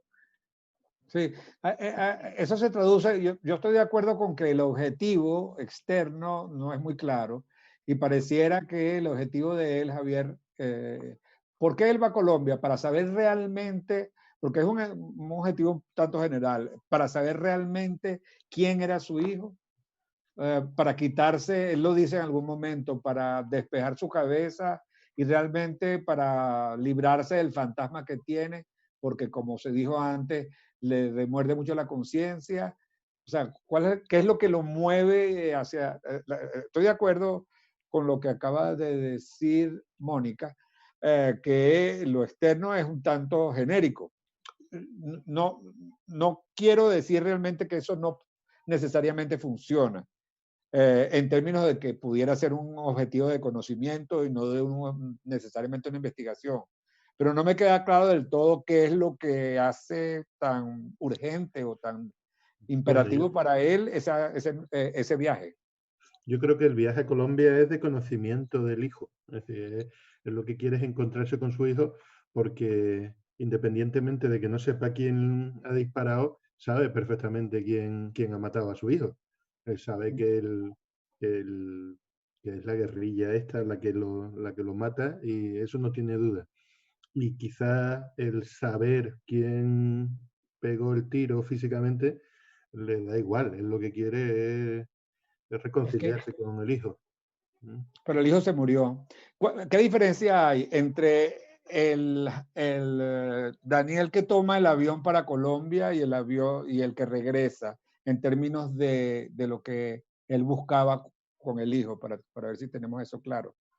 Él antes de montar, el hijo que sale de España, que es lo que no sabía que ahora va, o qué es lo que le faltaba y que ahora va a lograr. Supongo que es el palpar, el tocar la tierra en la que estuvo su hijo, el conocer las actividades, ¿Y el por qué? hablar con la gente con la que estuvo, es decir, todo lo que él no pudo hacer. Es decir, pero esa necesidad parte de qué, es como se decía, ¿forma parte de un duelo o es algo que tiene que ver con la culpa? ¿O es que él abandonó a ese hijo antes y se siente remordimiento? ¿Cuáles son realmente las motivaciones de fondo que hay ahí para entender ese padre? yo creo que en el fondo es la culpa, sí. Es decir, es más culpa que duelo. El duelo lo está pasando como buenamente puede, pero yo creo que lo que lo lleva allí es más la culpa del abandono, del no haberse interesado más. ¿Cuál abandono? Eso se habla muy poco en la película. No, el abandono, es decir, la ruptura con el hijo, es decir, sí, la ruptura con el hijo, es decir, que apenas se relacionaban. Pero eso aparece muy poco ahí. ¿Ah? Eso es interesante, pero aparece muy poco. Es como que si tú lo tienes muy claro, pero no lo tenemos nosotros tan claro como lectores. No, se ha hablado se ha hablado de ¿cómo se llama? De remordimiento, de culpa. Y yo quisiera sentir eso también, pero para eso necesito como elementos para poder empatizar con eso, sentir empatía por eso. Porque no están del todo ahí en el texto, ¿no? A ver, de acuerdo. Lo que quiero decir, aquí dice Jacqueline, Jacqueline ya te va a dar la palabra. Quizás ayude a anclar esta búsqueda interna a una búsqueda externa, por ejemplo, ir a buscar el cuerpo del hijo. Sí, eso ya lo mencionaba Mónica. No es la vía que está utilizando Javier. Si no es esa la vía, lo que queremos es sentir que nosotros haríamos un itinerario similar. Y para eso tenemos que ver un poco las motivaciones internas similares de él, sentirlas, pues. Yo sé, o sea, es posible, si yo me siento muy culpable con relación al abandono de un hijo en un momento crucial, quizás lo haría, pero eso no está demasiado marcado en el texto, ¿no? ¿Quién dice? Ivette, ¿cómo?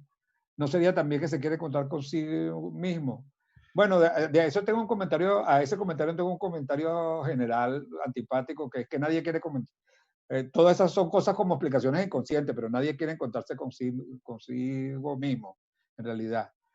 Digamos, como análisis, nunca me gusta mencionar esas cosas porque me parece que son simbólicas, pero nadie busca ni cambiar ni encontrarse consigo mismo. Esas son cosas que le pasan a uno, o en la historia, o en la vida, a pesar de la tendencia de uno de no querer ni encontrarse consigo mismo, ni cambiar. No sé qué tú opinas. No, y además Daniel no quiere encontrarse consigo mismo. Es decir, al revés, que quisiera que no se le tambaleara el sí mismo. O sea, que el resultado que tiene es el contrario de lo que quería.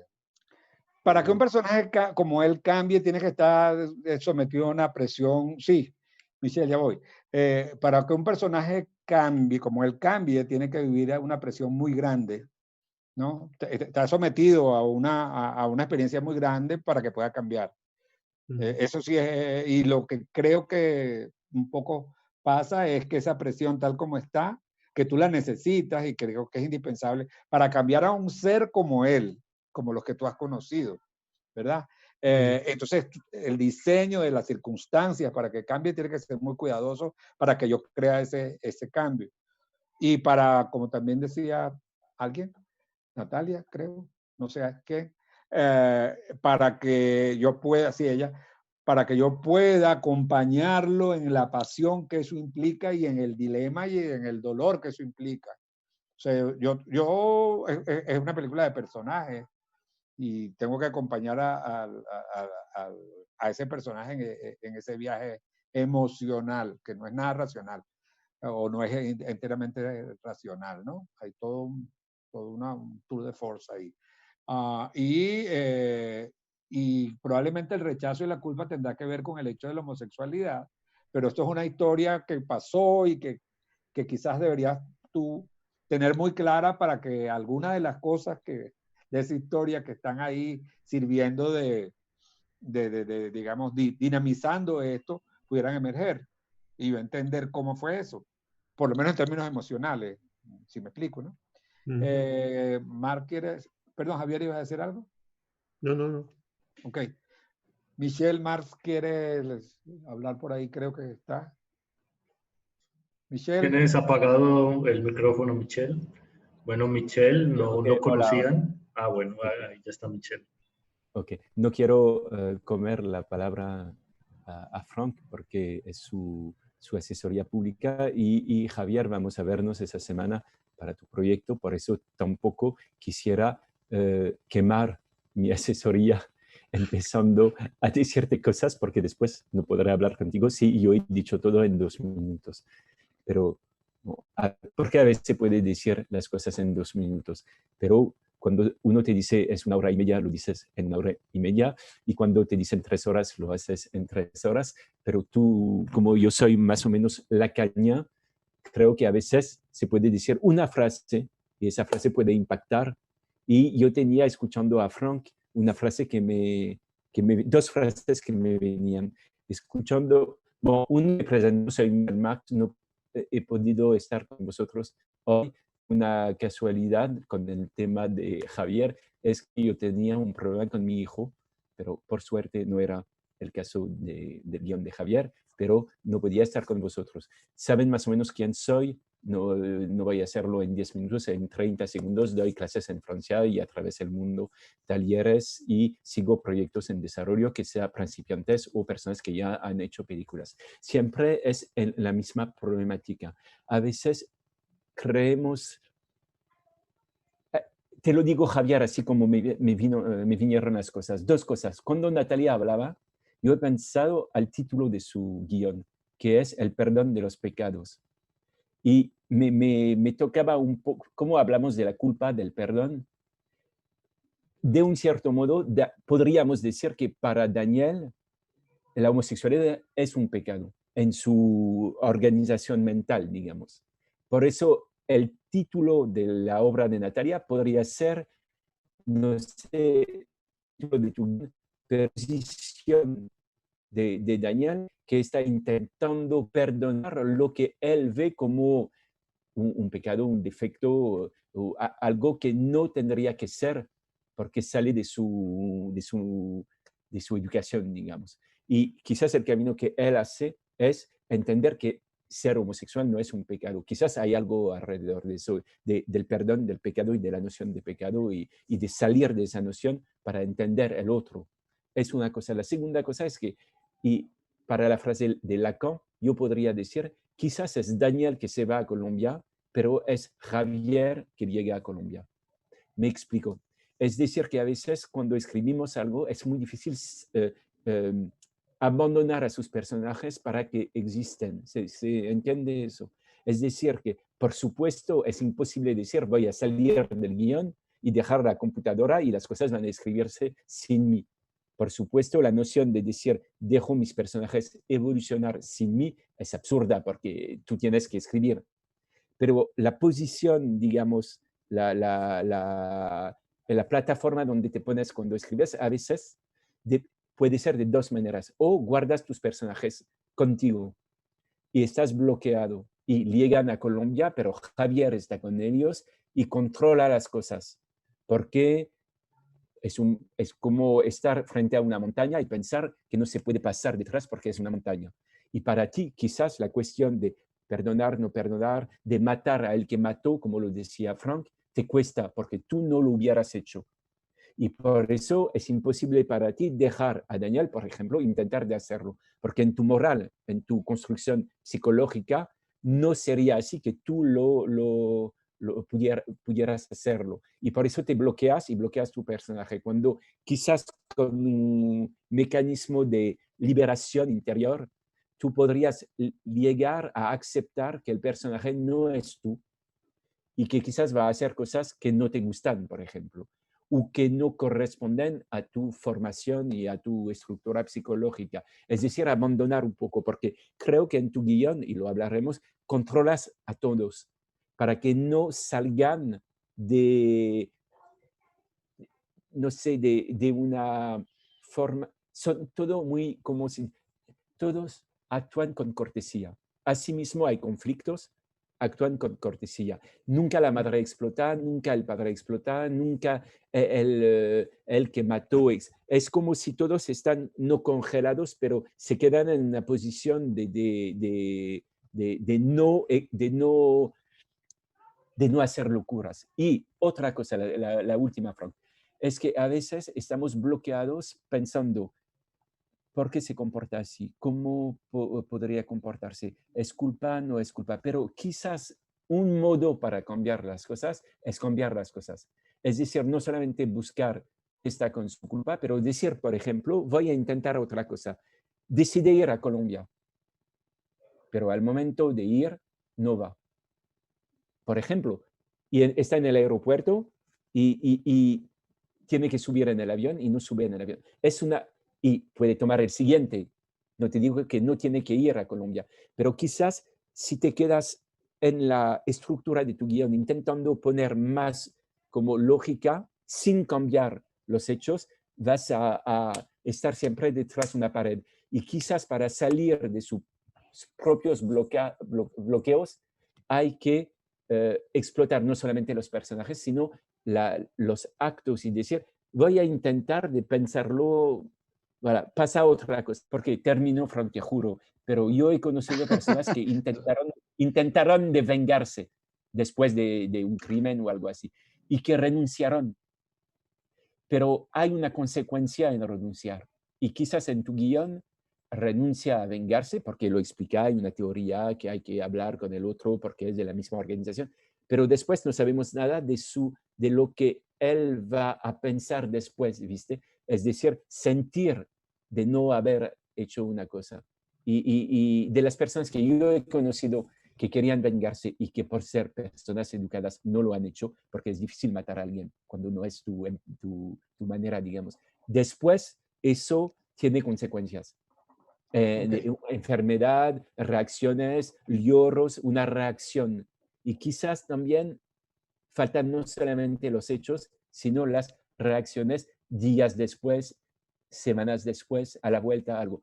Bueno, Frank, hago un stop, pero espero ayudar un poco. Merci beaucoup. A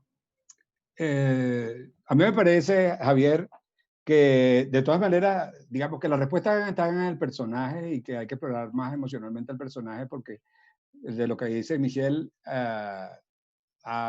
coincido en que, o lo interpreto de esta manera, uno de los asuntos, es que lo está viendo muy de fuera, muy de dentro, dice él, pero a veces muy de dentro también es muy de fuera, ¿no?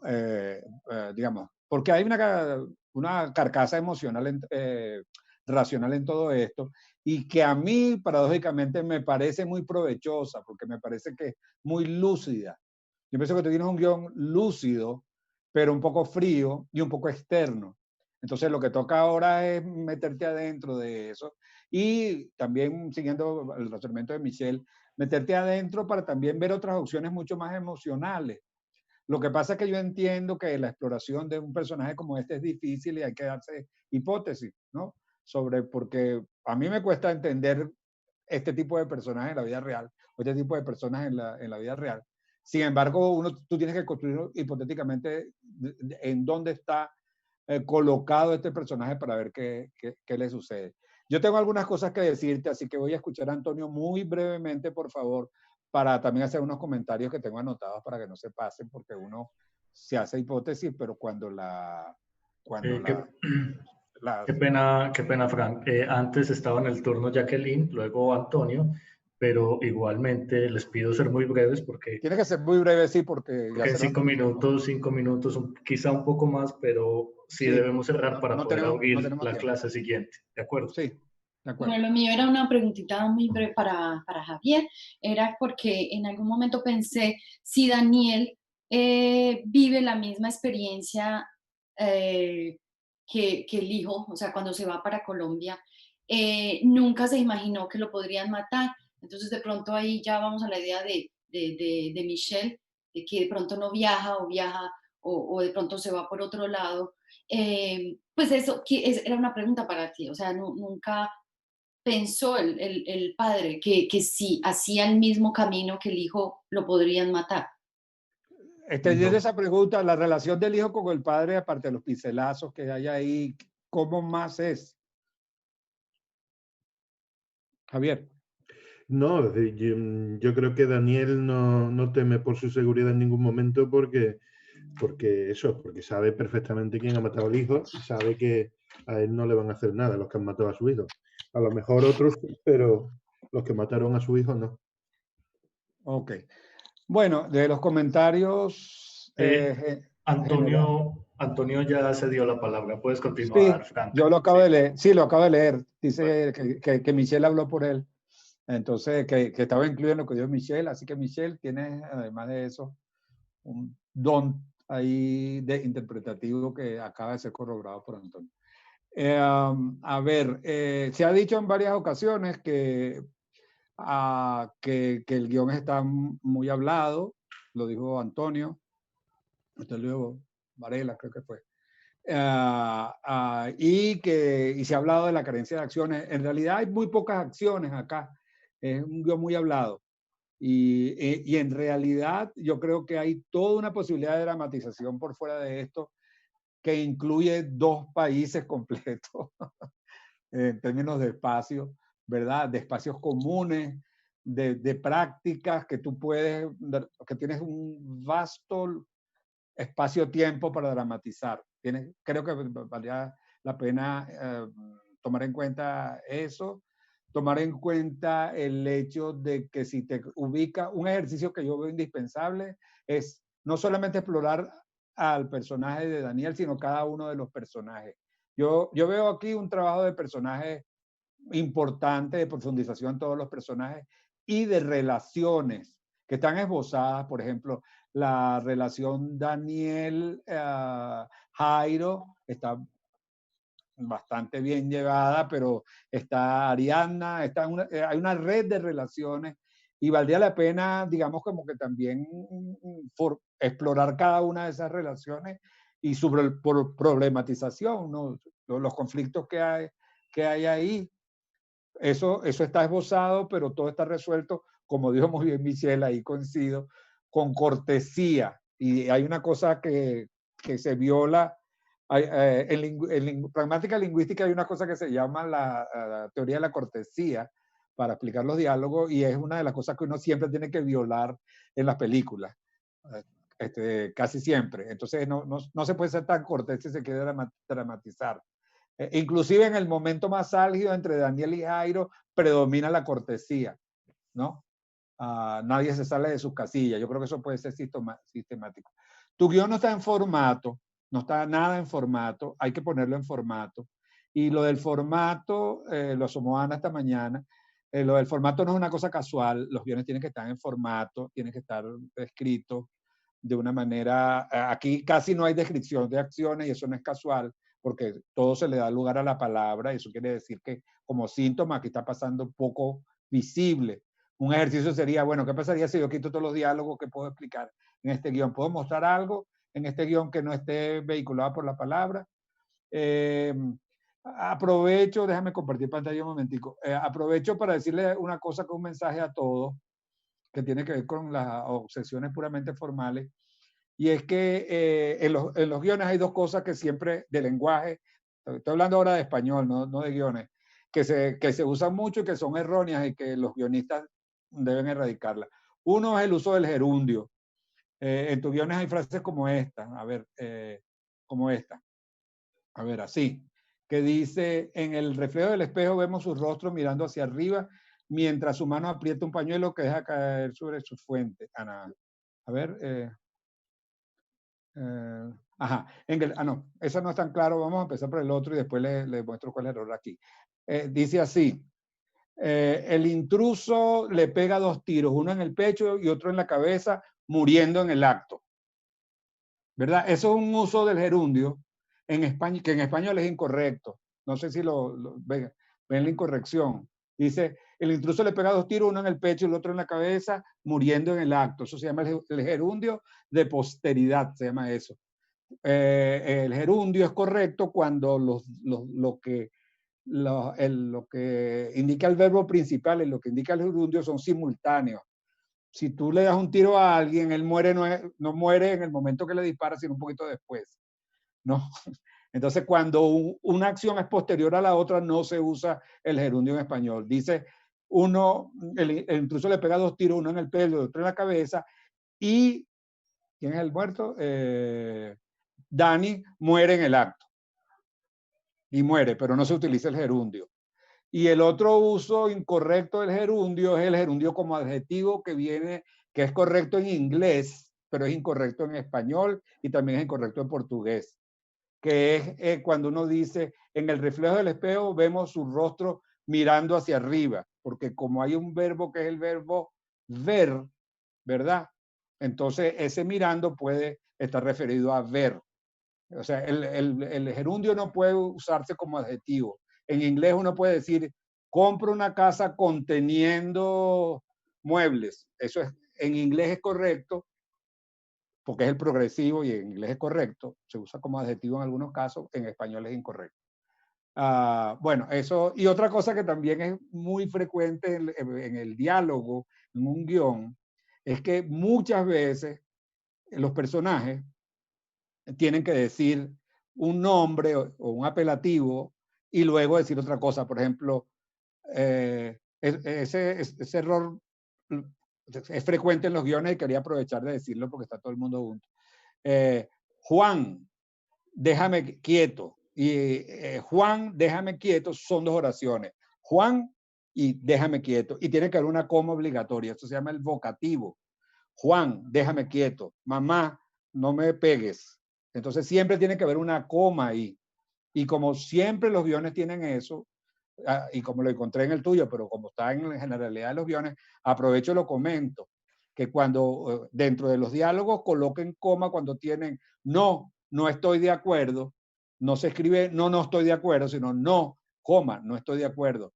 Juan, te equivocas. Juan, coma, te equivocas, ¿no? Esos son dos cuestiones puramente formales, probablemente secundarias, pero vale la pena mencionarlas. Vamos a cerrar, queda 1 minuto para cerrar. Bueno, yo lo que quería, lo que diría, Javier, de mi parte, tú tienes 2 asesorías más, una con Michelle y otra más. A mí me parece que tienes un guión que tiene un camino claro, que tú estás claro con lo que quieres decir. Yo creo que los problemas, la claridad en la historia es una cosa muy importante. Es decir, tener el poder decir quién es tu personaje principal, cuál es su itinerario, etcétera, son cosas que son fundamentales. Ahora, puede pasar y es que lo que creo que suele suceder, que uno siente que con lo que está contando está diciendo el asunto de fondo, ¿verdad? Y eso por una parte. Y por otra parte, que bueno, que la escritura, como tú mismo lo acabas de decir, tiene sus derivas y tú comenzaste por un lugar y después como que enfocaste las cosas hacia otro lugar y eso te dio ciertas imprecisiones y por eso probablemente hay 2 personajes que parecen competir en cuanto a su función. Hay unas subtramas que están ahí pero que pueden ser reforzadas. Hay una trayectoria externa que luce como un poco débil y genérica, ¿verdad? Hay una excesiva dialogación, pero verbal, que no representa muchas emociones. Hay un trabajo que sigue, que puede estar orientado, pero sí en la misma línea de tu historia. Yo creo que tú tienes una historia clara, ¿verdad? Y que eso te va a permitir hacer una reescritura, ¿no? Enfocándote en lo que es esencial y ahora, como decía, y dejándote llevar un poco más ahora por la pasión que está por dentro. Pero bueno, ese es el camino. Yo creo que que eso es el trabajo que hay que hacer. Creo que es un buen comienzo, además. No sé si alguien más quiere, Javier, agregar algo o alguien más para cerrar y cerramos la bodega. Sí, Javier. Javier. Sí. No, yo decir que muchas gracias a todos y a todas por las intervenciones, que me llevo, ni las cuento, las páginas que llevo de anotaciones y tal, y que sí, que muchas gracias por todo y que me va a servir para darle una repensada a todo y a reescribir. Gracias. Bien. Muchas gracias a ti, Javier. Muchas gracias a Frank y a todos ustedes por su participación tan activa en esta experiencia que me imagino que es nueva para muchos de ustedes, esto de poder conversar en torno a una historia. Simplemente para cerrar, decirles que ya por hoy terminamos como nuestros encuentros colectivos. Ya el bloque siguiente son de asesorías privadas, que es con Guillermo, su guión Mujer Caimán, y Beatriz Novaro. El lugar donde no estoy, de Juan Sebastián Mesa con Carlos Henao, y Devenir, de Ricardo con Ana Sanz. Y mañana los esperamos de nuevo a las 8 de la mañana hora Colombia con otra asesoría pública, que es Palabra de Amigo, de Malena Feinsot. ¿De acuerdo? Entonces mañana nos volvemos a encontrar todos a las 8 de la mañana para discutir y conversar en torno a este guión de Malena. Muchísimas gracias a todos y que estén muy bien. Hasta luego. Hasta luego. Gracias a todos. Chao. Armando, perdón. Sí, dime. Mi asesoría no es esa. No, perdón.